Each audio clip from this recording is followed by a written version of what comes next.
Kowalski.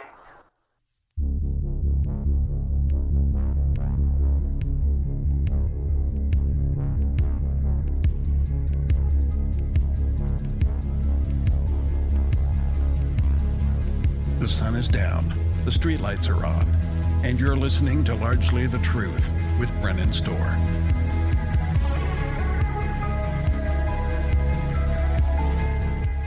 To all you restless sleepers and midnight creepers, bleary-eyed truckers in the graveyard shift, this is Brennan Storr, and you're listening to Largely the Truth. Whether you're staring at a screen or the lines on the road, all is well. For the next little while, it's going to stay that way.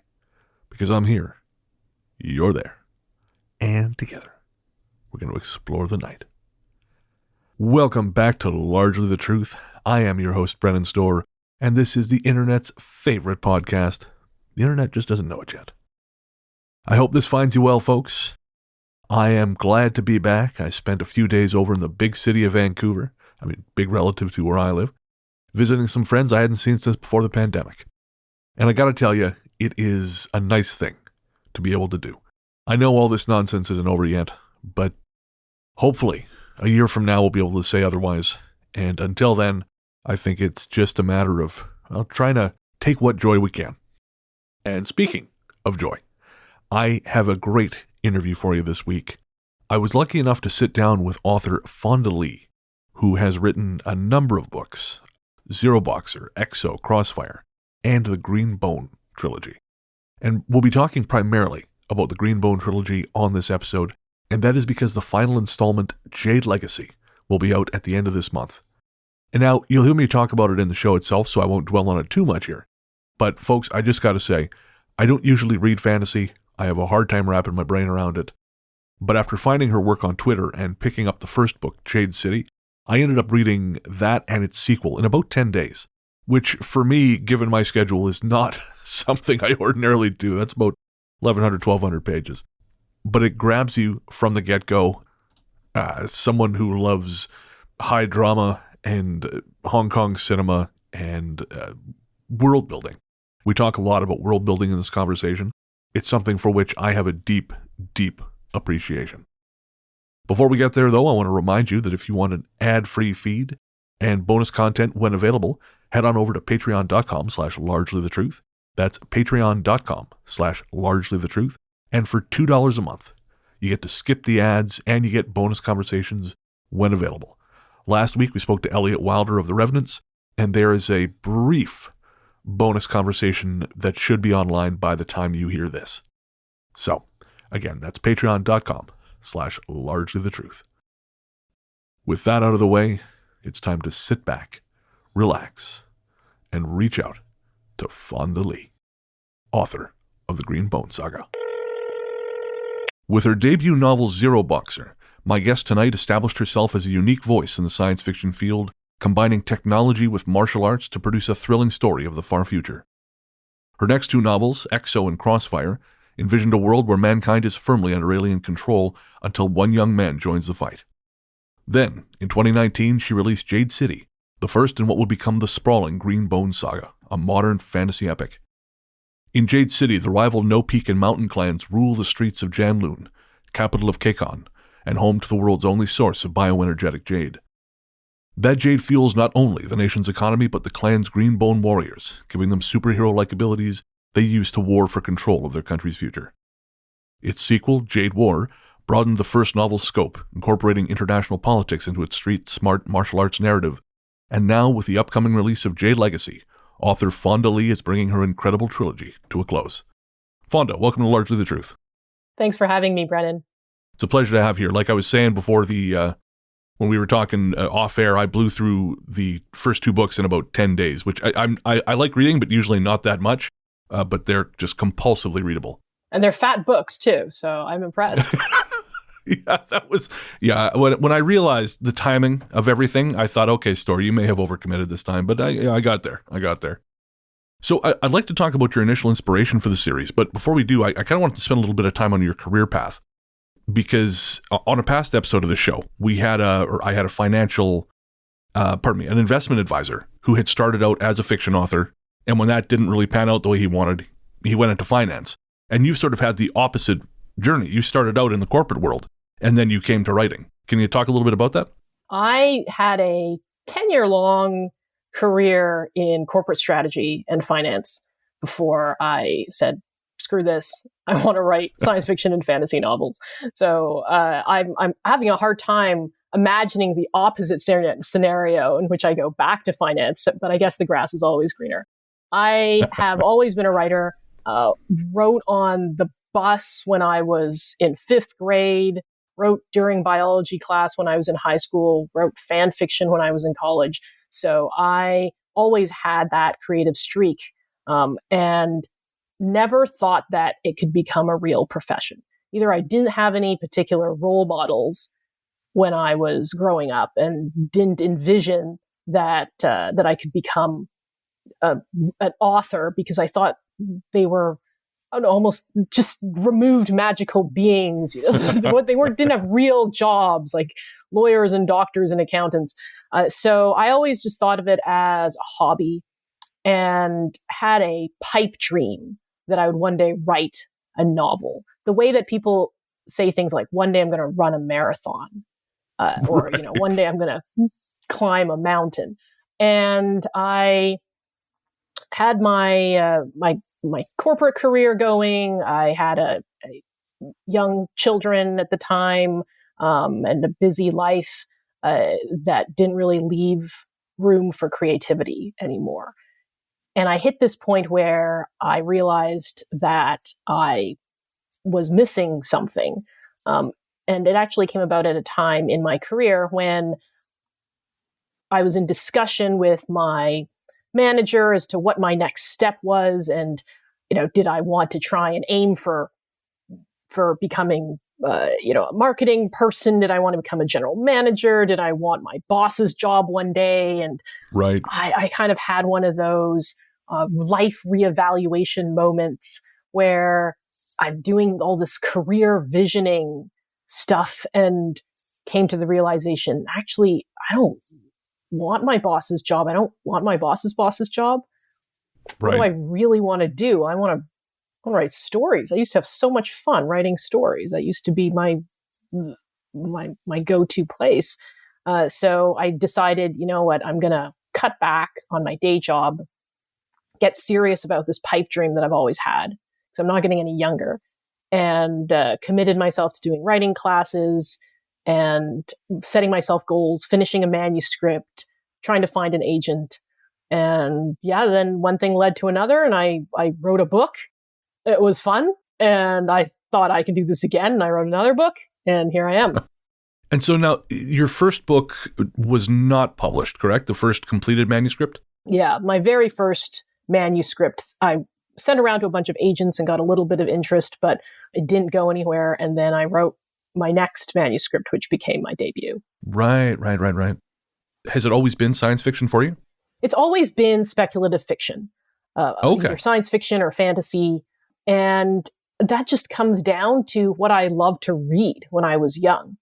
And when I was a kid, I just got lost in magic worlds or far future stories and was reading Chronicles of Prydain and Narnia and Lord of the Rings, and then Asimov and Bradbury, and just all the science fiction and fantasy that I could get my hands on. And I was saying to you off air that one of the things I found really fascinating about the Green Bone Saga, which we'll talk about in greater detail here in a bit, is that I had always thought fantasy meant exclusively dragons and mages and things like this. And I was never able to really get into Lord of the Rings. Some people tried to get me to read the Belgariad and Wheel of Time, and it was just like planting seeds in the Dust Bowl. I got, maybe 30 pages in, even Dune, and despite loving the film, which again, if we get a chance, I'd love to talk to you about, because I know you were also a fan. The book itself, it was just gone. So finding that, as I say, speculative fiction and adult fantasy doesn't have to be that it can also take place in a modern world was very, very cool. Absolutely. The Greenbone Saga was a mashup of different influences that I loved. And I didn't really ever stop to think, oh, well, fantasy is this or science fiction is this, because for me, what's most interesting is taking different influences and seeing what I can do when I put them together and play with them. So the Greenbone Saga, when I first envisioned it, I had no story yet. I had no plot or characters. I just had vibes. It was just an aesthetic. I wanted to tell a story that was modern era, but had magic set in a burgeoning Asia-inspired metropolis, and that evoked my favorite gangster crime dramas and also kung fu flicks and fantasy all together. And then I thought, okay, well, how do I make that work and make it feel real and make it feel grounded? So that was the task I set for myself. And then it came together as this, like, I had this vision that it would, at the core of it, there would be this family saga. So that's what I built it around. And I certainly have felt that the fantasy genre, thankfully, has broadened and really bloomed in the last decade in terms of what authors are doing. And it is not just, I certainly felt the same way you did growing up, that fantasy was some variation on either Tolkien or Dungeons and Dragons, which was itself highly influenced by Tolkien. So that's the genesis of what most people think of when they think epic fantasy. And that is certainly not the case today. I mean, I look at all the fellow authors who are writing in the genre, and absolutely you can still find some great sword and sorcery stuff out there, but there is so much more to this genre than people who grew up playing D&D would perhaps believe. Right. Yeah, I was listening to an interview you gave, and you were talking to the fellow about, I think it was a flintlock fantasy being one genre, which I'd never even heard of. Yeah, I was talking to Brian McClellan, who writes the Powder Mage trilogy. And that's fantasy set in a gunpowder era. Think like French Revolution. Interesting. Oh, I'm going to have to check that out, because as I said, now I've got the bug, and I've got, 3 weeks before Legacy comes out. So I've got to film out the time with something. I'm really curious because, as you say, you mentioned the family aspect of the Greenbone saga, and that's the characters are wonderful, and I find myself very attached to them, which again, is uncommon for me in fiction. That there's a car bomb, in Jade War. I gasped. We won't spoil it for anyone, but I gasped. Your previous novels were single protagonist, right? Yes. So that was a real graduation in terms of scale, having to keep track of all of those things. Yeah, it was a exponentially more complex story because of the multiple points of view. I am honestly glad that I did those other 3 novels first, because one thing that they taught me was how to keep a narrative tight. I had to write a story that was from the point of view of the single protagonist. And so when I started writing a novel that had multiple protagonists, I still thought of the novel as having a single protagonist, and that is the family. And each point of view character is a different view into the uber protagonist, that being the Call family. And I've said this on a few occasions, that sometimes you get an idea and it's fantastic, but you're not ready to write it yet. I came up with the idea for Jade City back in 2013. So this is 2 years before my debut novel came out. And it was, like I said, I know plot, I know characters. I just had vibes. I just had this aesthetic sense of what it would feel like. But I knew that it was going to be big. I knew that it was going to have multiple point of view characters, and it was going to take place on this much larger canvas than what I was currently working on at the time. So I shelved it and I kept noodling on it and thinking about it.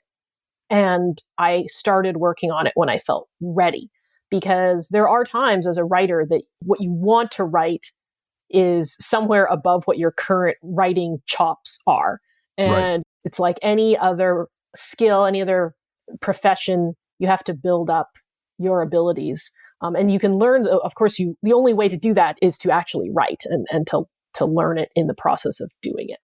So Jade City was a project that I knew was going to be big, and I gave it a bit of space before I settled down to actually tackle it. Right. And so, as I've mentioned, I think in my first email to you, I mentioned that the world you've built is so expansive. And I have to wonder, is that something that you built as the idea was percolating, or did that all come once you actually sat down to write? It was definitely part of the development process. World building is one of my favorite topics. I'm a world building junkie. I love it. In order to actually to develop it to the extent that I did, I sort of had to tackle it in layers. So there's the pre-writing world building, which is figuring out, what is this world? How does in this case, the magical jade that makes up such a large part of the story work?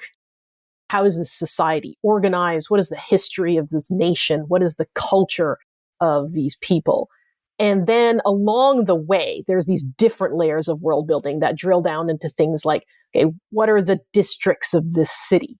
What's the weather like at these different times of year? Of course. And then you get even more granular down to what is the make of this character's luxury car, and what's the name of this restaurant. And so there's all these layers to world building that as you go along and you write, you get into more specific detail and more nuance, so that hopefully by the end of it, it feels like a real place. That's really my goal, is to create a fantasy world with a great deal of verisimilitude, where the reader feels like they can get on an airplane and go to the place and go to KCON and walk in the streets of Jonloon and go into the Twice Lucky and have the crispy squid balls. That's my goal. I was just going to say that is my great regret, that I will never have those crispy squid balls. I'm still waiting for a fan to send me a good recipe. So anyone listening, you've got a great crispy squid ball recipe, let me know. I second this. Something I was curious about, because when I was reading growing up, I was more into detective fiction and crime fiction, and one of my favorite series that I could find, because I grew up in a pretty small town, was Ed McBain's 87th Precinct series, which was all a different series of cop stories set in a fictional city. But McBain, as I recall, he refused to ever produce a map of the city of Isola because he felt it would be restrictive. And I'm curious, because in the opening of both city and ward, you've got not just country maps, but city maps. And I wondered, did you ever find that restricting, or did you actually find having those anchors to be more liberating? There comes an inflection point in the process. So early on, I don't draw any maps. I just tell the story, because I want the freedom to change locations, to add new districts, to move something from another place. I don't want to be locked in to the story because of a map, which is really just an arbitrary creation at that point. Right. So I don't do any of that up front. After the story is written, then I draw the map. And I, at that point, start filling in additional gaps. And that process can sometimes unlock more cool material that I'll be like, oh, okay, well, I just made this district. What's that district like? I bet I can bring that into the story in some way in the future. So I have this build it when I need it, and then use the building of it to see if there's more avenues that I can explore. And the same thing goes for the world map, because Jade City takes place entirely in the city of Jonloon. But Jade War expands out, and you see other countries, and the characters go to other parts of the world. So I did not draw that world map until I needed to. After Right. I figured out what the storyline of Jade War was and where they were going. Then I drew the map. So it's definitely I can see how writers would go either way. There's some I know who want to draw the map right up front, because that's Right. part of their process. And there's definitely those like you mentioned, who don't want to ever commit it to paper, because then they can't move the rails of the sandbox anymore. Right. Well, in establishing that world, there's all these little touches that give it this ring of authenticity. And I mean, obviously the religions you've established help do that. But there was this little moment I wanted to specifically single out in City. When open clan war breaks out in the streets, one character mentions that foreign governments have issued travel advisories to KCON. And I just thought that was such a great, it's almost I don't want to say throwaway line, but it's just said in passing. But it's such a great such a great concept, because that's what would happen. And it just helps sell that moment so much more. And as I say, those little moments are sprinkled throughout the books. Are those intentional to ground the story, or are they just something that happens organically as part of the process? They're both. They're organic, but they are also very intentional. Right. And it comes from me considering the second, third, fourth order effects of things that happened in the plot. Because, this takes place in a modern era, one that is analogous to latter half of our 20th century, and that many people will find familiar and recognizable.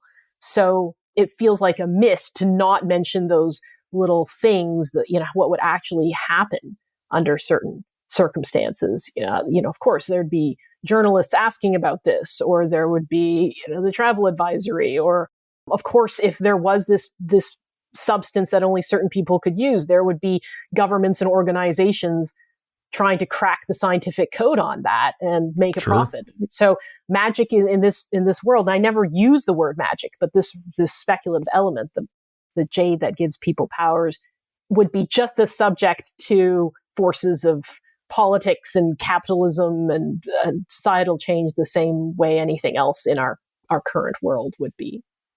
The time period you've chosen is sort of never out and out said, I think, but it seems to be sort of mid to late 90s. Would that be correct? It is. So I'm not specific about it because it's not our world. Right. But it's clearly a modern but pre-digital analog. Yeah. And I pegged it as kind of, if you imagine, somewhere between 60s and 80s when Jade City starts. That's right. That was where I pegged it. But I also didn't want to ever be specific in that way because I didn't want to be tied to anything in our real world. I didn't want to, and if I said, hey, this is analogous to 1972, people are going to start looking at real events and be like, is there going to be a space race, a Bay of Pigs invasion? Right, of course. So I wanted to, in the same way that fantasy authors who work in ancient settings get a huge amount of leeway in terms of, is this like the 12th century or the 13th century or the 14th? Nobody questions that, right? Okay, vaguely ancient. Nobody asks, well, I don't know, is this 1452? So, but as you get closer to current date and into time periods that people actually feel familiar with, sometimes they do ask, like, well, when is it? And I kind of hand wave that to some extent because I want them to have a sense of roughly in history where that is, but not be tied to anything specific in our world. A while back, I was having a conversation with another author on Twitter. He's got produced screenplays, but he is working on a science fiction novel. And he was struggling to deepen the narrative to what he felt was an appropriate level for a book. And, again, as I mentioned, I've been working on fiction myself, and something that's occurred to me is my sense of narrative has been for so long, I think, shaped by the films I watch. So my sense of narrative is very tied, those beats are very tied to the way a film would work. And he said pretty much the same thing. He said he realized this has really affected him. And you're a film fan yourself. So obviously these books are not tied to those things. How have you managed to avoid those pitfalls? I don't think I actively try to. I think that I am, like you mentioned, definitely a film fan, and I get a lot of inspiration from film. Right. But I also am very much a novelist, and so I just try to write the story as it comes out naturally. And what I have that filmmakers don't have the luxury of having is a complete view into the entire story up front. So I have total control. I don't have to answer to any studio executives. I don't have to get $100 million budget in order to get the special effects that I want to get. I don't have to worry about season 1 being running and then being canceled before I can get to season 2. So I'm the god of these 500 pages. And that I really value that because I am the sort of writer who needs to know where the story is going and how it's going to end. before I start writing it. Not to say Right. that won't necessarily change, but I have a very big picture view of the story and that I want to tell pretty early on. And I do think in terms of a lot of the filmmaking narrative beats, but I also am able to get into the heads of the characters. And Right. that's the great advantage of prose, is that you're not reliant on the actor to express the emotion. You can bring the reader straight into that character's brain and show them what's happening. So I don't honestly think that I feel at all hampered by particular mediums. I've written, obviously I'm a novelist at heart. I've written a few comics here and there. I love film. Right. And a story is story. You have to adjust for the particular structure and medium that you're telling it in. And sometimes those come with different constraints, but also different freedoms. So for example, I write a ton of fight scenes into my novels. And you would think those are hard to convey in prose compared to film, because you can see the action unfold on screen. In film with fight choreography, and it just sort of seamlessly goes into your eyeballs. Well, as a prose writer, I want to evoke the same spectacle that you might see in a fight scene in a movie, but I have to do it with words, and I have to make it still seem very smooth and make you see it in your own head. So that doesn't dissuade me. I don't necessarily think, well, I can't do that. I just think, okay, how do I do that? How do I do that with the tools that I have? Right. I seem to recall reading an article you wrote where you talked about that. You talked about being able to really use the language of, say, the camera in a way, while still utilizing the expansiveness of prose. And I remember in one of the fights, there is a duel. Again, I won't spoil anything, but there is a duel between two people. Yeah, I want to say at the end of, it doesn't matter, but there's a duel between two women. And I specifically recall the action starting very close in. So descriptions of blows and parries and things like this. But then you pull out and you describe the crowd viewing the fight and how the fighters are now moving too fast for them to be seen. And it's so seamless because it allows your mind, it gives you the structure and then allows your mind to fill in the rest of it. And it's so easy to visualize. It's a great technique, but again, until you had kind of broken it down in that article, it had never occurred to me to see it that way, but it makes total sense. I think that comes for me a lot from watching and appreciating film and figuring out what they're doing and how I can achieve some of those effects in prose. And right. Very much what you mentioned, prose writers have camera tricks, just like filmmakers do.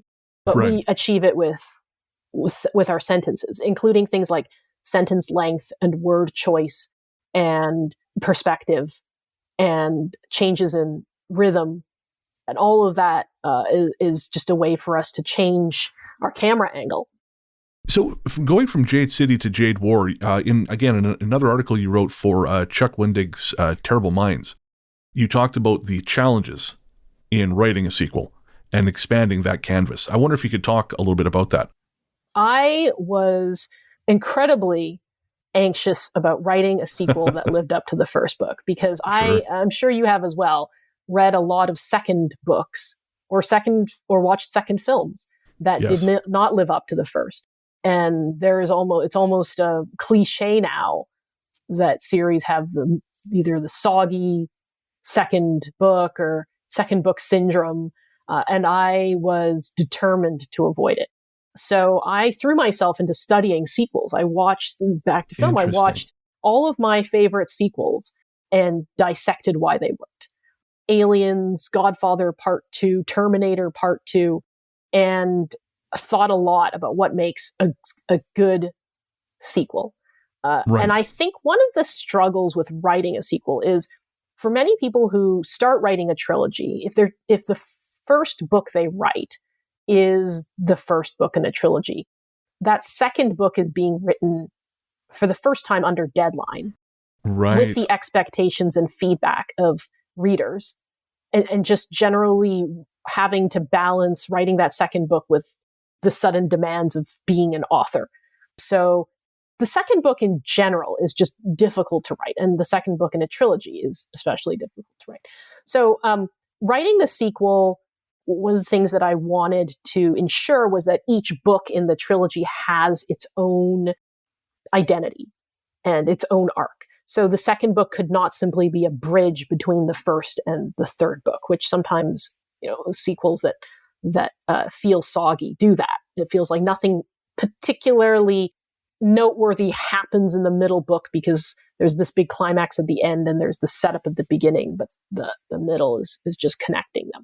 Having just suffered through Halloween Kills, I know exactly what you mean. Right. So I had a framework going in where I said the first book is about the clan war in Jonloon. The second is going to expand this story internationally. And the third is going to be an intergenerational story. And so each book has its own focus. And there's a spine to the narrative, which is this clan war and the family saga that stretches across the 3 books. But each book, if I've done my job right, should feel like it has its own narrative shape, and that shape is a little different between the 3 books. And the thing that I found about all the sequels that I love was that they all took risks. They all did something daring. They didn't just kind of continue the story as it was set up in the first installment. Godfather Part 2 introduced an entirely different parallel storyline and used that to juxtapose Vito Corleone with Michael Corleone. Aliens took a genre hop from a horror... Did it ever? Yeah, a horror story in the first movie to an action story in the second. And Terminator 2 flipped who the protagonist was, had Terminator go from the villain to being the hero. So they all took risks. So that was the thing that I kept in mind when I was writing Jade War, was this has to take risks. There have to be times that you gasp because you didn't expect something after reading the first book. So that was my approach. Hopefully it worked out. You mentioned fan feedback, and your books have quite a fandom built up around them now. And you mentioned having written fan fiction yourself. What is it like being now on the other side of that and seeing a fandom grow up around your work where people are drawing the characters? I have to assume they're writing their own fan fiction. What has that been like for you? It's been pretty humbling and amazing and flattering. I feel like the Greenbone Saga has a small but passionate fandom, and they really connect with the characters, and that's what motivates people to create their own works, which is incredible when you think about it, because I always feel very honored and humbled when I realize I wrote something that actually has inspired someone to spend their own creative energy, whether that's art or fiction, or making playlists or baking cakes. And it comes in all variety of creative endeavor, but they've actually put their own time and energy and creativity into it. And that's a fantastic feeling, because certainly as somebody who became a writer because of the stories that I loved and writing fan fiction about them, maybe one day one of those people who's currently doing some creative work in the Greenbone Saga world inspires them to do more art or more writing. That's amazing. That's the best reaction I can honestly ever hope for. Absolutely. I know for me, obviously I haven't written to the degree you have, but with the podcast, it's my day job. We will sometimes get fan art, and I have this lovely quilt that someone made us. It hangs on the back of my door here. And I find that whenever I'm having that moment where I think, Jesus, what am I doing with my life? And you kind of look at stuff like that and you think, okay, well, someone out there is digging this, so I must be doing something right. Right.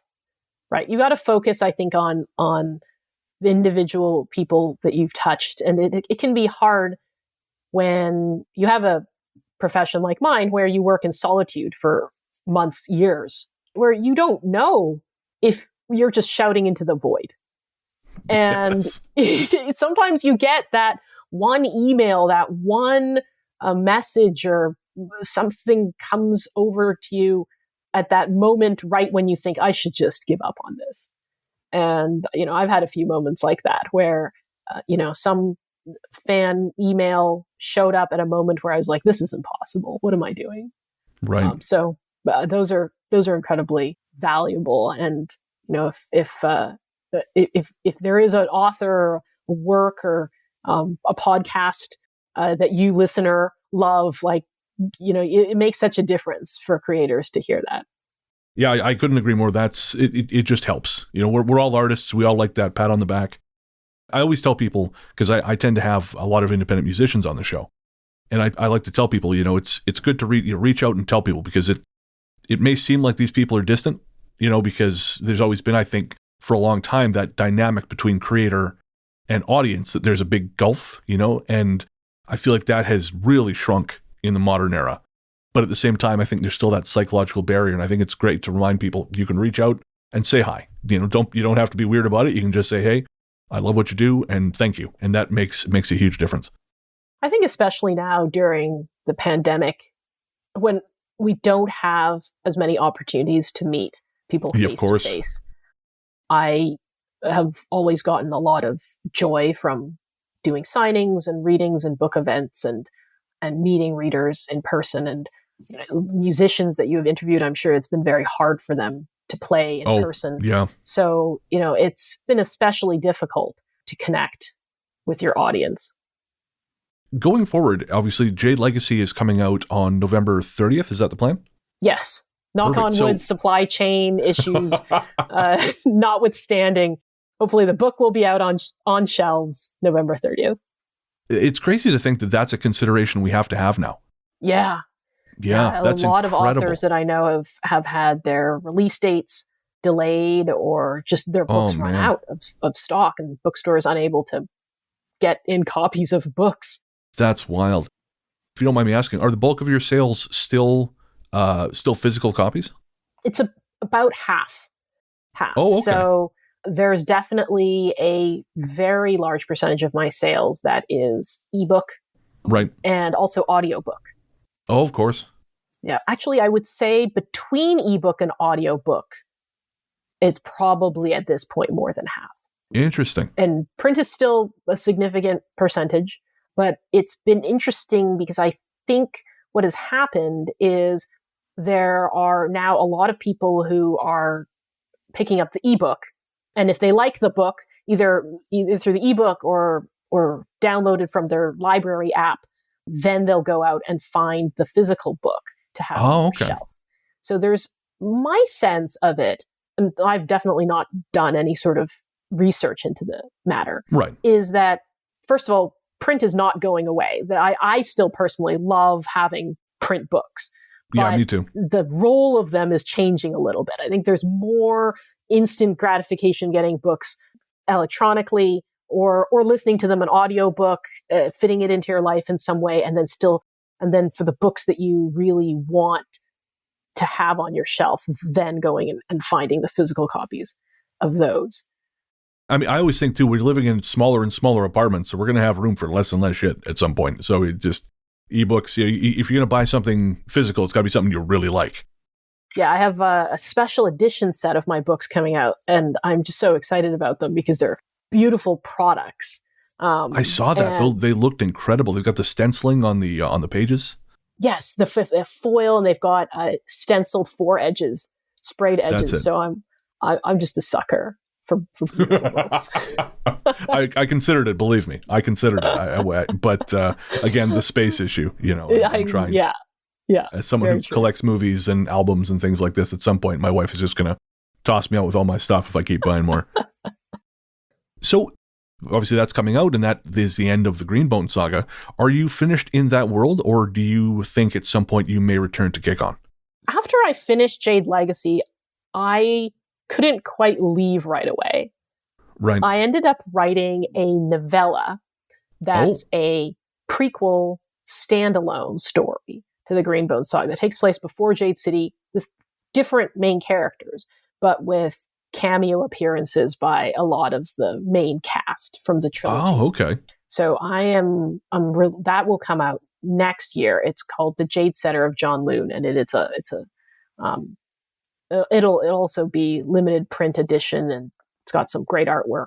So that is coming out. And then I had a bunch of short stuff because I ended up wanting to stay with the characters a little bit longer. So I started a Patreon and released some Greenbone very Saga cool. short fiction through that. But as for new novels, no. The 3 that will be out once Jade Legacy releases are it. And I'm certainly not ruling out doing more stories in that world, but it's also time for me to tackle some of the projects that I've backburnered for years while I've been working on this trilogy. Right. And has there been any pressure put on you to sort of now that because obviously you've changed genres a little bit as you've gone on? Has there been any pressure to do Jade City but different? Do Ruby City? Has there been any pressure from your publisher to follow that path? Fortunately, not. My publisher has been very open to what new ideas I have. Okay. Potentially because I haven't told them yet what I'm going to be working on. So they're right now their questions are more like, so what is it going to be? Fortunately, they're very open to authors doing different things, and I certainly think that it's important as a creator to branch out and to make sure that I am feeling artistically fulfilled and not doing the same thing, over and over again. So I think that I like to think that artists' brands don't have to be narrow.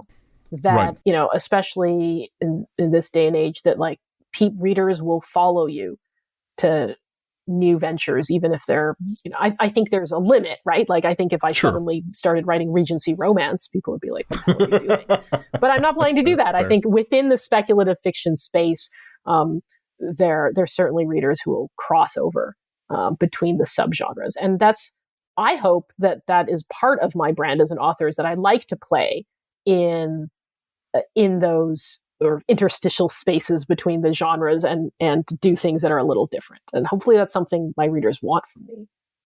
Right. Well, I having read what I've read so far, I'm fascinated to see what comes next, whatever it is. Like, again, I can't imagine I'm the only one. But as we wind down, I had a question for you. And that is, we spoke briefly earlier about the closing gap between audience and creator. It's never been easier for the audience to reach out. And that brings me to the article you recently published on Medium, which is, I believe it was Twitter is the worst reader. So something you said there, actually, I clipped the quote because it really resonated with me. I mean, I don't have the Twitter presence because I just don't, I'm socially awkward and I just don't have the brain for it. But I have seen people go viral and it seems like hell. And this one line you had here, Twitter removes the trust between writer and reader by flattening meaning to the single most offensive understanding and proliferating that version alone. And yes, and I wonder, could you talk a little bit about sort of where that came from? Well, honestly, it came from bad experiences on Twitter. And right. Twitter has been a boon and increasingly a bane for creators. On one hand, it has given us direct access to a lot of readership. And that has been what I have valued about it. Like you said, being able to have a fan show me a bit of fan art and being able to interact with them, and also being able to connect with other writers and colleagues. So that has been the initial value of Twitter. But there is I think now growing expectation of author accessibility.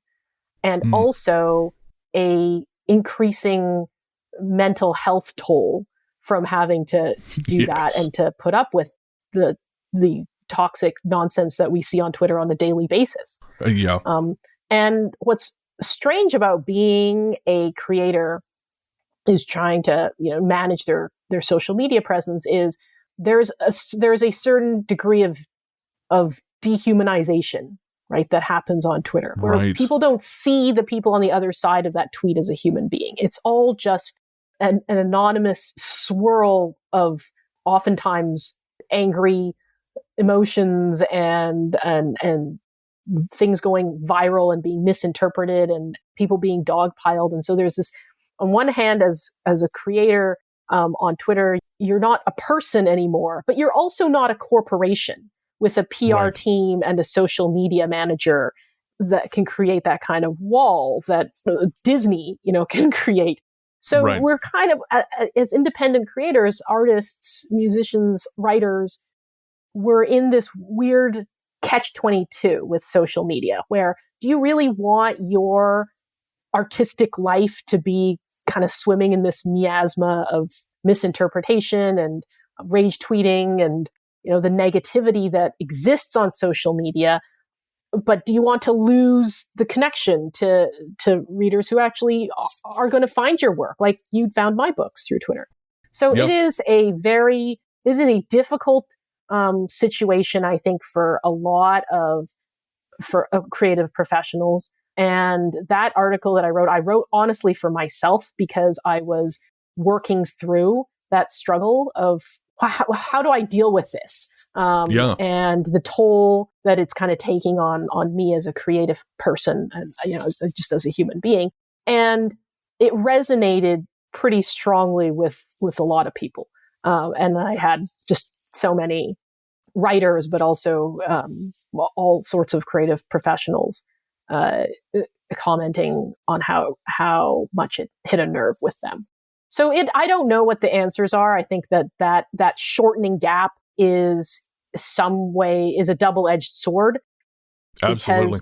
Because, frankly, I think the majority of writers, we're not in it to be media celebrities, right? We're in it because I write books, and I enjoy writing books in the solitude of my writing cubby all by myself as an introvert for months, years at a time. And I want to know that it's reaching people, but I don't have any desire to, be an online celebrity in any sense. And so that's the struggle that we're facing. And I think that it's just been exacerbated by the last couple of years. One of the things I always struggle with in regards to with Twitter or really any correspondence is, as much like yourself, I like being able to kind of hide away from the world and make my art and, send it out to the, with a podcast, for example, send it out to people. And people are wonderful about saying, oh, this has been valuable to me, or it's affected me, or I've had this emotional reaction. But I start to worry that, when I get a message, what if I respond to it? Because I want to respond to it. I don't want to be the guy who doesn't respond to things. But at the same time, I'm concerned it's going to turn into a conversation every time. Yes. And then it becomes this thing where you think, I can't have a conversation with 5 people at once. And I think about the scale you're working at, and it just quickly seems so unmanageable. It does often feel that way, because you start going down the path of, if somebody says something nice to me online, I want to reply, I want to thank them. Sure. But can I do that with everyone? Like, I'm going to be then next thing you know, you go down the rat hole. I'm checking Twitter every hour, and I have a book to write. So there's that consideration. And then there's also you don't want to be that person constantly online self-promoting and saying, just, buy my book, read my book. So you want you want to talk about other things. You want to mention the movies you're watching. But then those other topics can quickly spiral into, now you've got people jumping down your throat because you said you like cheese, and the militant vegans are after you. So you have everything that you do feels like it's potentially fraught in some way. Yeah, absolutely. And I know, as a man, there's a lot of shit I don't have to deal with.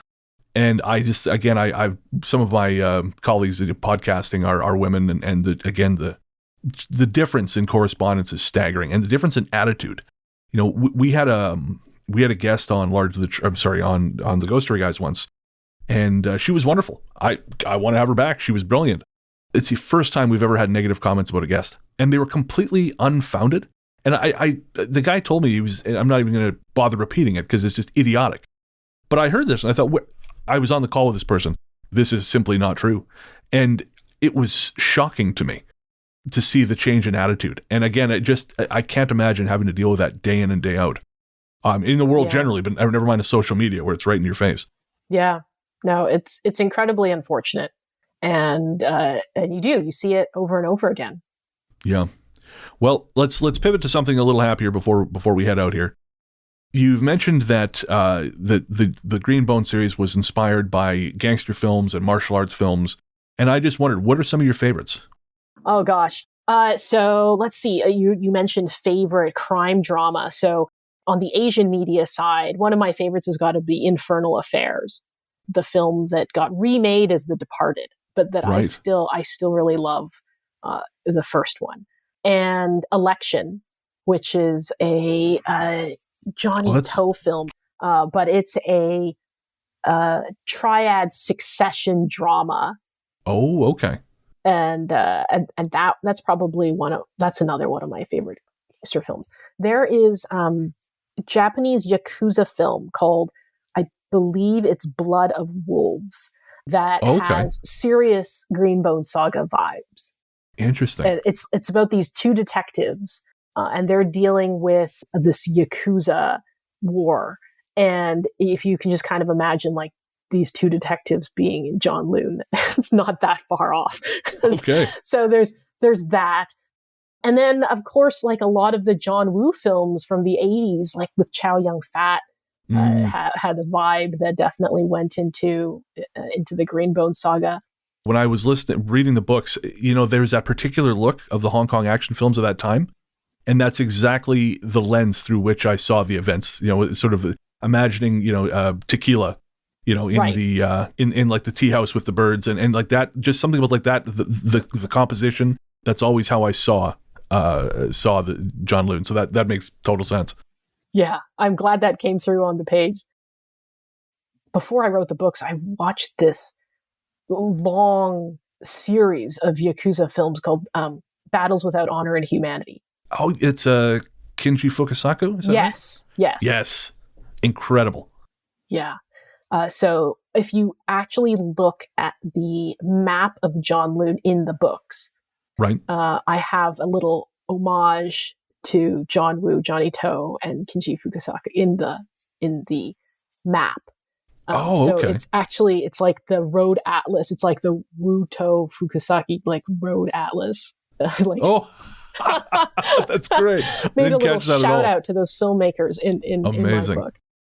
Let's see, and then on the Western media side, of course, like The Godfather being the family saga epic, Sure. influenced the novels a lot. Goodfellas, Scarface, The Untouchables, of course. Yeah. Right. So The Untouchables, great staircase scene. Love that. Oh, and then all classic. And then on the action side, there's so many, but the Raid films with all the Silat knife fighting. Yes. Definitely got some Talon knife fighting influence out of those films. Of course, yeah. Have you seen The Night Comes for Us? Timo Tchahanto's The Night Comes for Us? No, I haven't. Oh, check! It's on Netflix. Okay. I believe it's a Netflix exclusive. There's a lot of machete fighting, right? And right. It is brutal in places. Okay. But because Timo's stuff is always quite bloody, but this is more martial arts than horror. But there is still that horror element, just in the severity of the wounds being dealt. Right. 13 Assassins is another film which is like a Tarantino-esque level of samurai warfare. That's another film with some incredible action in it. That's another one that I feel really effectively weaves in horror elements, because I always remember the scene where the woman has lost her arms and legs and she's painting with her mouth. Oh, geez. Yeah. It's haunting. Yes. Nightmarish. Fonda, thank you so much for being here. This has been a ton of fun. I'm a big fan of your books, and I really can't wait for Jade Legacy. As soon as I finished War, I pre-ordered it, and I am deeply excited for the end of the month. Where can everyone find you online? Well, my website is fondalee.com. I also have a Patreon. I have a author newsletter for quarterly updates. And even though I'm trying to pull back, you can still find me on social media. I'm on Instagram at fonda.lee and Twitter at fondaj. Brilliant. Well, the book is Jade Legacy. It'll be available from November 30th. Pick up your copy in physical, Kindle, audiobook. Hell, pick up all three. Remember, folks, vote with your dollars. It's nice to reach out to artists and tell them you like them, but it also helps if you support their art. So, Fonda, thank you so much for your time today. Thank you, Brennan. and that's the ballgame. Don't forget to pick up your copies of the Green Bone Saga. That's Jade City, Jade War, and the upcoming Jade Legacy, available at the end of this month. You can find those everywhere fine books are sold. I picked up Kindle copies, but there's also physical and audiobook, so you've got some choices. Check the show notes for links to Fonda's website and her social media, and I will also include a link to an Instagram post about those limited edition hardcover sets she was talking about. Hey, quick correction. That box set is in fact already for sale from Illumicrate, and I've included a direct link in the show notes. If you read the books and you like them, and I think you will, because they are very, very nice. I am a fan of folio editions. If you don't know folio editions and you're a book person, check them out, although depending on how much spare income you have, you might not want to do that. But if you do like folio editions, these are along those lines. Very, very lovely stuff. All right, so before we get to the outro stuff, I actually have another little treat for you. If you've been listening for a while, you'll know that this show began as a weekly music show on FM radio. It evolved over the course of the last 2 years, and is the version you are presently listening to. However, music is still near and dear to my heart, as you can no doubt tell by the number of musicians we've spoken to. And of course, last week I spoke to Elliot Wilder from the Revenants, and we played the first single off his latest album, Intruder. Well, this week I was contacted by Freaksville Records. They are the representatives for the band Turquoise, who I used to play back in my radio days, and they wanted to share their latest single. And I thought, well, why not pass it along to you folks? So, hot off the presses, straight out of Brussels, Belgium, this is Turquoise and Tumult.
And we're back.